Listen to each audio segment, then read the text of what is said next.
也若要出国佚佗，也是伫台湾佚佗，拢会订饭店。伫一寡订饭店的专门平台是又搁出问题。11月初时，本地带一暝爱7、8千块的台北君乐饭店，即马变做2、3千块尔。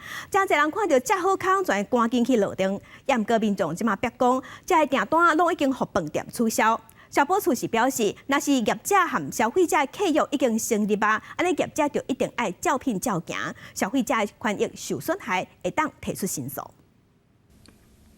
订房网站11月初出现介绍写唔对的 bug， 台北君悦饭店一暝8千的房间变做干那3000外块。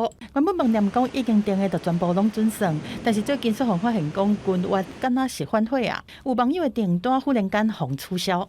中午出来回复的同时，他有给予承诺说，就是已经订的订单会给予消费者使用。然后我大概过2、3天左右吧，我自己有一笔订单被取消，那时候补了10块美金的 Agoda 的代金。后来有询问那个君悦的公关，因为这个东西是在 Agoda 上面预定的，所以必须得符合 Agoda 所有的条款下去做使用这样。然后我听的感觉就是跟先前说会让消费者使用的那种态度已经不一样。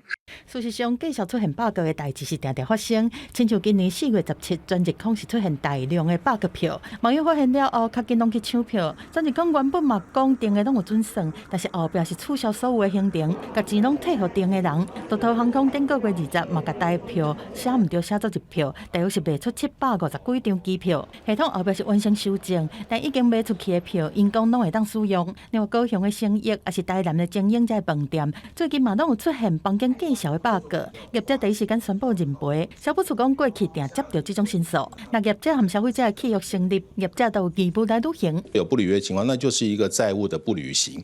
那按照我们民法或消保法相关的规定，哈，那我们这个消费者就有权去要求我们的业者要切实履行契约。那不履行的话，就有后续相关损害赔偿的这个法律问题了。君悦酒店嘛发声明讲，经过调查，这个问题是因为系统技术的问题，造成伫第三方平台的房间介绍和君悦酒店有争差。代志发生了后，随和相关平台来联络，而且根据第三方平台取消政策和条款，对出现错误的介绍来进行调整。因讲目前当地和第三方平台Agoda和相关政府部门在做沟通，要做伙找出解决的方案。记者综合报道。